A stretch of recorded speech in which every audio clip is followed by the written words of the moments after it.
O presidente apoia este plano. É um bom plano, para a Rússia e a Ucrânia. Se Kiev não quiser discutir as propostas do presidente Trump e se recusar a fazê-lo, a guerra só pode terminar com o consentimento da Ucrânia e da Europa. Sinto que deveriam ter agido mais rápido, mas é um inverno frio e muitos no eixo Washington-Bruxelas, uma das maiores crises diplomáticas da história, irrompeu não silenciosamente, mas com um estrondo.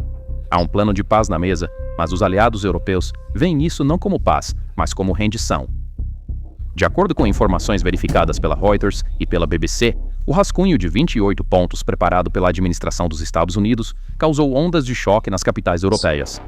O rascunho de 28 pontos não é apenas uma proposta comum de cessar-fogo. É um documento de visão que redefine a arquitetura de segurança da Europa, as obrigações econômicas e o futuro da Ucrânia. Diante deste plano, ao qual o presidente ucraniano Volodymyr Zelensky deve responder até o Dia de Ação de Graças, ele se vê, em suas próprias palavras, diante da escolha mais difícil da história. Ou proteger sua honra, ou arriscar perder o apoio de um parceiro-chave. A pressão sobre a Ucrânia é atualmente uma das mais pesadas. Agora a Ucrânia tem uma escolha muito difícil. Ou perda de dignidade. Ou o risco de perder um parceiro-chave. Ou os difíceis 28 pontos, ou um inverno extremamente difícil, o mais duro e com mais riscos. Zelensky resume a situação dizendo: estamos sendo solicitados a confiar na Rússia, que nos traiu 2 vezes, enquanto sente a pressão de Washington. No entanto, o verdadeiro ponto de ruptura reside nas repercussões que este plano criou nas capitais europeias.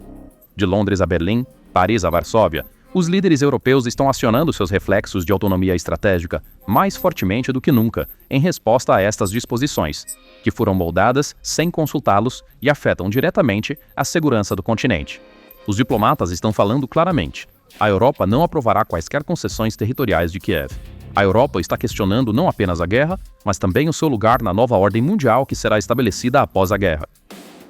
Essa lacuna entre a abordagem pragmática de Washington e as preocupações existenciais de segurança da Europa está colocando a Aliança Atlântica em um teste como nunca enfrentou antes. Hoje, analisamos os códigos desses 28 artigos e por que a Europa diz: este plano, como está, é inaceitável. Mergulhando nas camadas mais profundas do xadrez diplomático, no epicentro deste terremoto diplomático, é um rascunho de texto de 28 pontos, cujos detalhes foram compartilhados pela Axios, supostamente resultante de conversas entre o enviado especial da Casa Branca, Steve Witkoff, e seu homólogo russo, Kirill Dmitriev. Contrário às normas diplomáticas, este texto, que se diz ter sido desenvolvido sem o envolvimento direto de funcionários da União Europeia, ou mesmo de Kiev, é visto como um reflexo da doutrina de soluções rápidas. No entanto, o que alarma os ministros das relações exteriores e estrategistas europeus não é tanto a existência do plano, mas sim os detalhes técnicos e econômicos específicos que ele contém.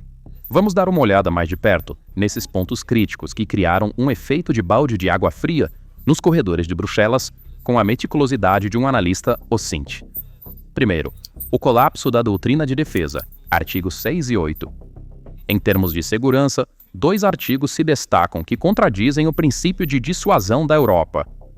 O artigo 6 propõe limitar o pessoal do exército ucraniano a 600 mil. De acordo com especialistas do Conselho de Segurança Europeu, exigir que a parte atacada, a vítima, reduza seu exército deixaria o flanco oriental da Europa vulnerável a um possível movimento futuro da Rússia. O aviso do presidente da Comissão de Assuntos Externos do Parlamento da Estônia, Marko Mihkelson, de que, se a Ucrânia aceitar isso, não restará Ucrânia, resume a preocupação existencial que esta cláusula criou nos Estados Bálticos. Adicionado a isso, o artigo 8 proíbe o desdobramento de tropas da OTAN na Ucrânia. No entanto, enquanto o Reino Unido e a França estão planejando uma força de manutenção da paz ou missões de treinamento após o cessar-fogo, este artigo torna legalmente impossível os planos da Europa para uma presença física no terreno. Em segundo lugar, crise de soberania, artigo 9 e a reação da Polônia.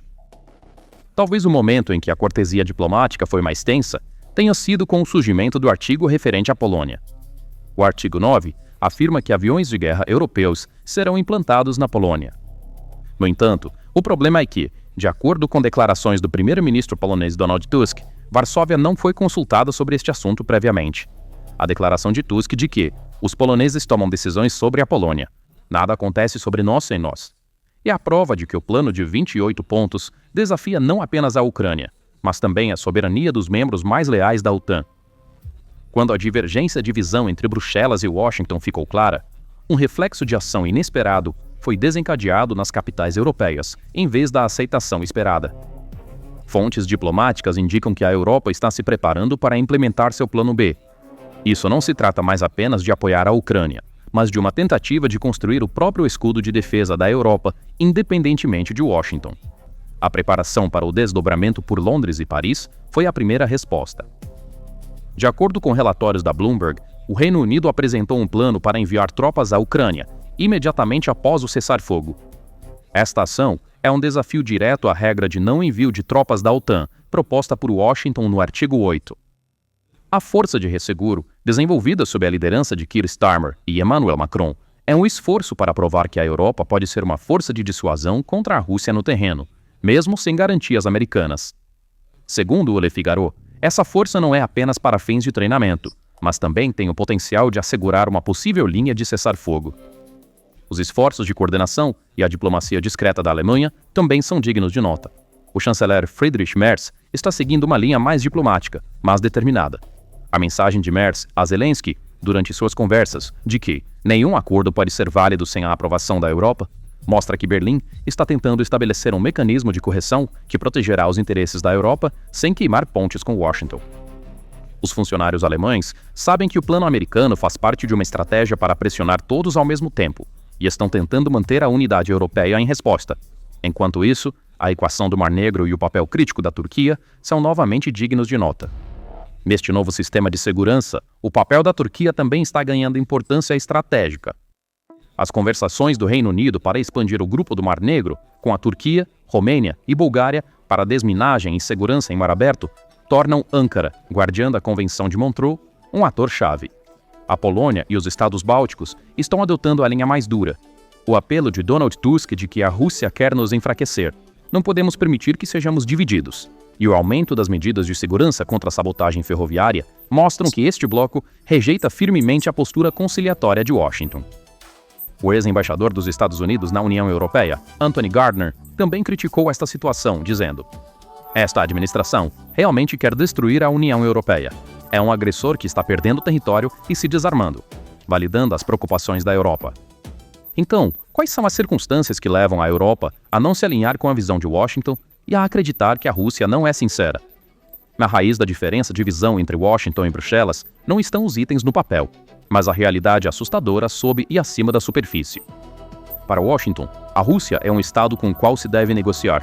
Para a Europa, a Rússia é uma ameaça ativa, com navios espiões disfarçados de barcos de pesca no Mar do Norte, bloqueadores de GPS ameaçando voos civis no Báltico e provocadores apontando lasers para pilotos britânicos. A Europa deve cortar seu próprio nó górdio, porque a ameaça agora ultrapassou a escala de uma guerra por procuração e está tocando diretamente os nervos do continente.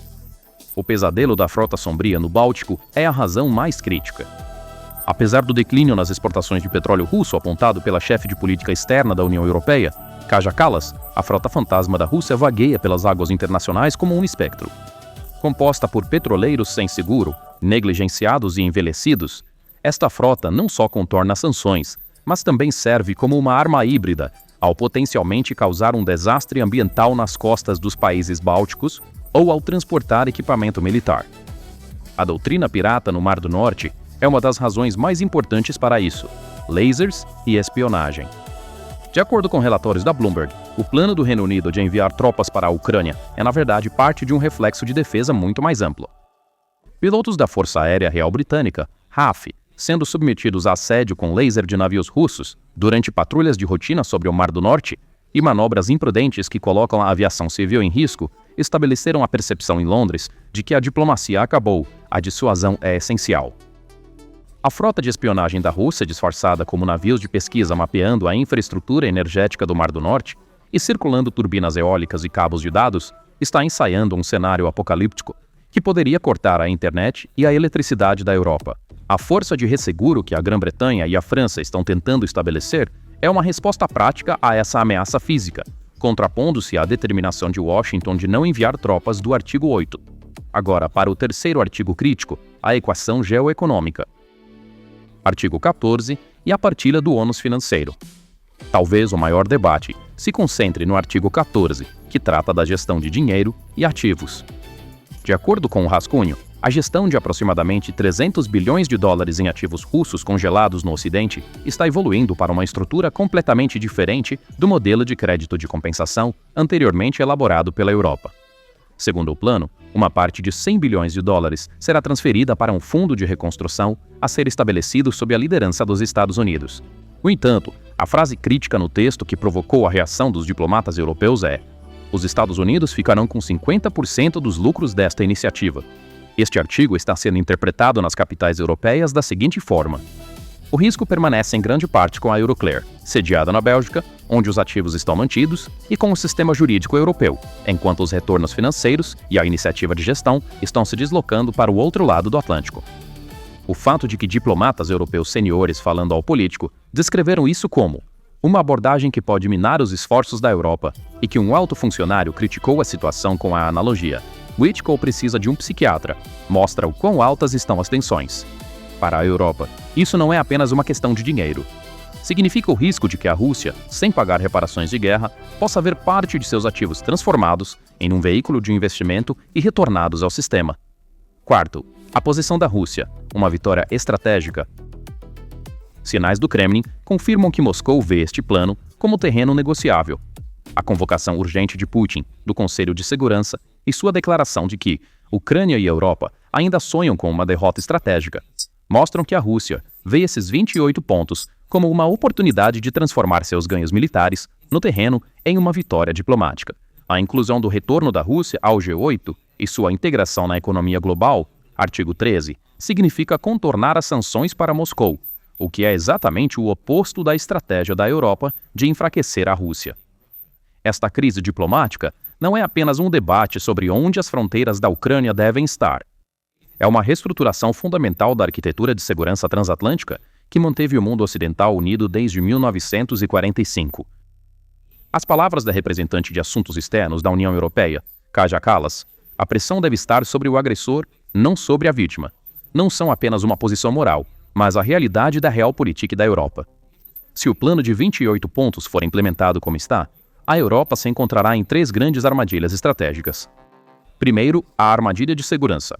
A Rússia mantendo o controle de parte dos territórios ocupados, por exemplo, como uma zona tampão, fazendo fronteira com uma Ucrânia com um exército reduzido e privada de garantias da OTAN, seria uma vitória para a estratégia de zona cinzenta de Putin.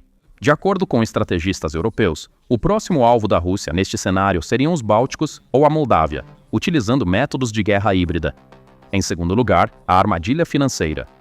O modelo proposto no artigo 14 obriga os contribuintes europeus a pagar pela destruição causada pela Rússia enquanto reabilitam o sistema econômico russo.